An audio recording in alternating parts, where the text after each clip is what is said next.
Bonsoir la famille. Euh, je suis la servante Godelive Caboué. Je commence par m'excuser parce que mon exhortation de ma vidéo devait être balancée depuis midi, donc 12 heures des après-midi, 12 heures des après-midi, c'était à midi. Et j'ai eu un contretemps parce que j'étais sortie, je viens à peine d'arriver. Et en cours de route, j'avais préparé mon exhortation. Je sais que c'est un peu en retard, mais ça va édifier le peuple de Dieu parce que ce qui est important, c'est l'édification des âmes. Mon exhortation, le thème c'est une exhortation sur le mariage. L'exhortation sur le respect dans le mariage. Le respect dans le mariage. Je me suis posé des questions. Pourquoi les couples d'aujourd'hui échouent? Pourquoi les couples échouent? Les couples, l'homme et la femme échouent. Et deuxième question, je me suis posée, pourquoi il y a démission de certains hommes dans le foyer? Les hommes démissionnent dans le foyer ces derniers temps.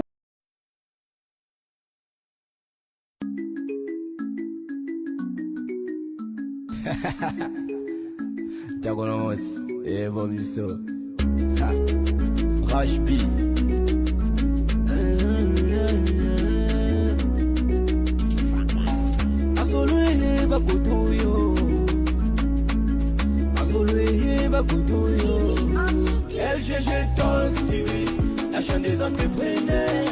Cliquez s'abonner, là, tu n'auras plus besoin d'aller ailleurs. LGG Global TV, on a conseil sentimental. Tous à Pérouana pour vous remonter la morale. Avec Eran LGG, la patoche de la presse, fondatrice à fondation. En vous moutizanga Yeza Congo, c'est l'Afrique qui gagne. Yeza Congo, c'est l'Afrique qui gagne. Masolo yeba kutuyo. Masolo yeba kutuyo. En FGG, la patoche de la presse. Yeza Congo, c'est l'Afrique qui gagne. FGG Talks TV, la chaîne des entrepreneurs. Cliquez s'abonner, là, tu n'auras plus besoin d'aller ailleurs. FGG Global TV, on a conseil sentimental. Tous à Pérouana pour vous remonter la morale.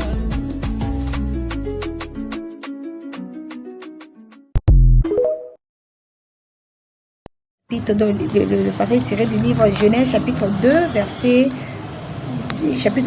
15 à 18. Nous lisons ensemble. L'Éternel Dieu prit l'homme et le plaça dans le jardin d'Éden pour le cultiver, pour le garder. La Bible continue de nous expliquer que l'Éternel Dieu dit, il n'est pas bon que l'homme soit seul. Je lui ferai une aide semblable à lui. L'Éternel, c'est important. D'abord, sur les questions que je m'étais posées avant, dans d'autres vidéos précédentes, nous avons 4 types de mariage. Nous voyons qu'il y a le mariage enchaîné. Mariage enchaîné, c'est quoi le mariage enchaîné?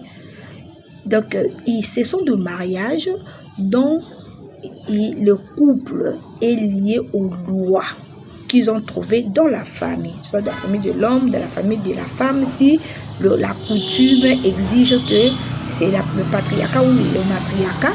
Donc, les lois de la famille sont sur le couple. Ils sont enchaînés.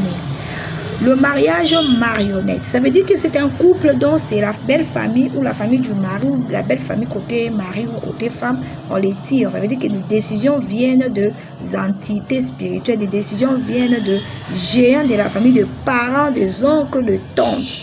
Ça, c'est le modèle de couple marionnette. Et troisièmement, nous avons le couple esclave.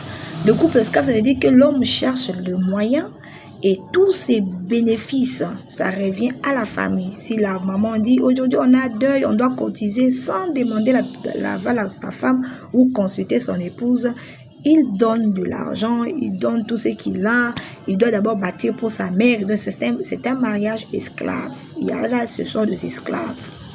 Le mariage martyr, ça veut dire l'homme se sacrifie. Ça veut dire que je veux pas. Il y a d'autres familles où l'homme ne sait pas élever ses enfants, mais il élève les enfants de sa sœur. Ça, ce sont des mariages martyrs. Donc, il sacrifie ses enfants dans le profit des enfants de sa sœur. Mariage martyr. Pour y remédier plutôt à ces choses, nous allons consulter Genèse 2,24. C'est pourquoi la Bible dit, l'homme quittera son père et sa mère et s'attachera à sa femme et ils deviendront une seule chair. Là, c'est pour vaincre ces types de mariage, il faut devenir une seule chair. On devient une seule chair. Ça veut dire qu'on ne se marie pas directement en devenant une seule chair, non, mais on le devient, c'est avec le temps. Avec le temps, lorsqu'on se découvre, et là, on devient une seule chair avec notre façon de faire les choses dans le Seigneur, nous devenons une seule chair. Ma deuxième question était pourquoi les hommes démissionnent dans le foyer aujourd'hui. On a des cas de démission. L'homme d'abord, il est le chef. Lorsque nous voyons notre thème, la Bible dit l'homme, Dieu a créé. Il a créé toutes choses, il a mis l'homme comme le gérant du jardin. Il a créé le jardin, il a mis le gérant. Il devait gérer. Spirituellement parlant, le jardin c'est un foyer. C'est le mariage, c'est un jardin dedans. Dieu a créé cette niche écologique, comme on le dit. La place de l'homme, c'est le chef, le contrôle, la gestion. Et lorsque la femme contrôle à la place de l'homme, il y a des femmes désobéissantes, des femmes insolentes, des femmes impolies, des femmes possédées. Elles prennent plutôt la place de l'homme. Elles dirigent, elles commandent la maison. Et l'homme se sent diminué par rapport à ses droits. L'homme peut démissionner. L'homme peut démissionner et abandonner le foyer.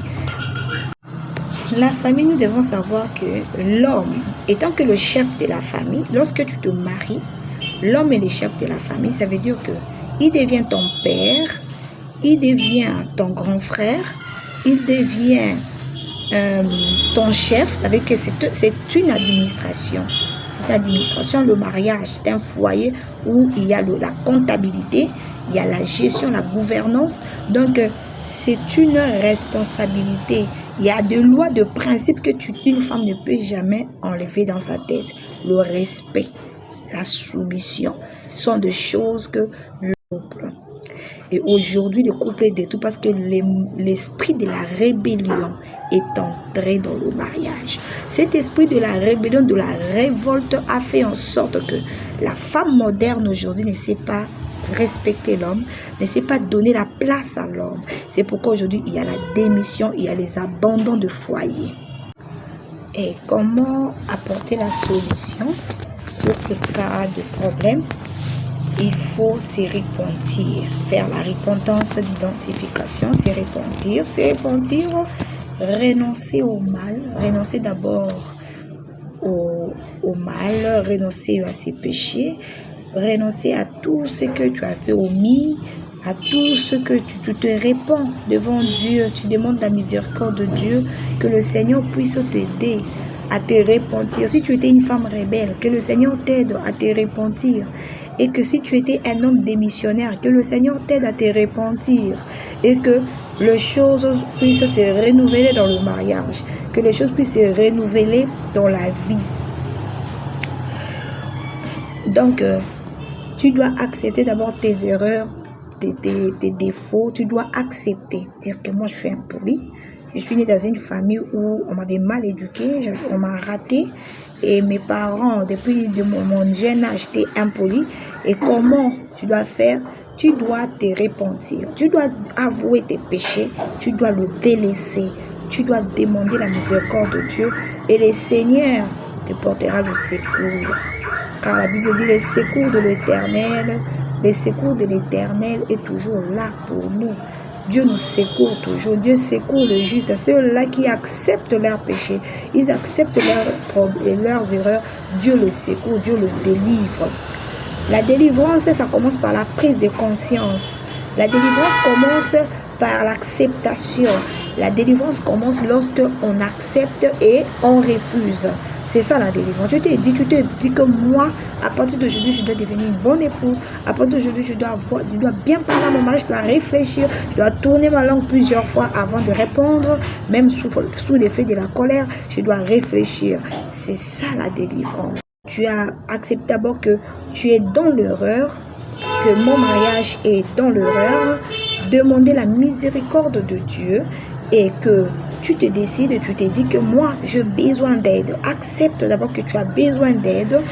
La délivrance commence par la prise de conscience que lorsque tu as besoin d'aide, lorsque tu as besoin d'aide pour surmonter les problèmes que tu as, tu fais une repentance sincère. Tu te réponds sincèrement. Tu dis que moi, je suis impolie, je suis une mauvaise épouse, je suis vraiment une délinquante dans mon mariage parce que je ne respecte pas mon mari, parce que je ne respecte pas les lois, car mon mari est une institution. Il est le chef de cette famille, il est le président, il est le chef. Mais moi, je ne sais pas respecter mon mari. Seigneur, pardonne-moi. Seigneur, aie pitié de moi. Tu commences par accepter. Le Seigneur va t'aider. Et tu deviendras au fur et à mesure, Dieu va t'aider et tu deviendras une femme soumise. La soumission, ça ne s'acquiert pas des tic au tac, mais ça vient d'une délivrance et d'une repentance sincère. Que Dieu nous bénisse et de bonnes choses à vous. Bonsoir.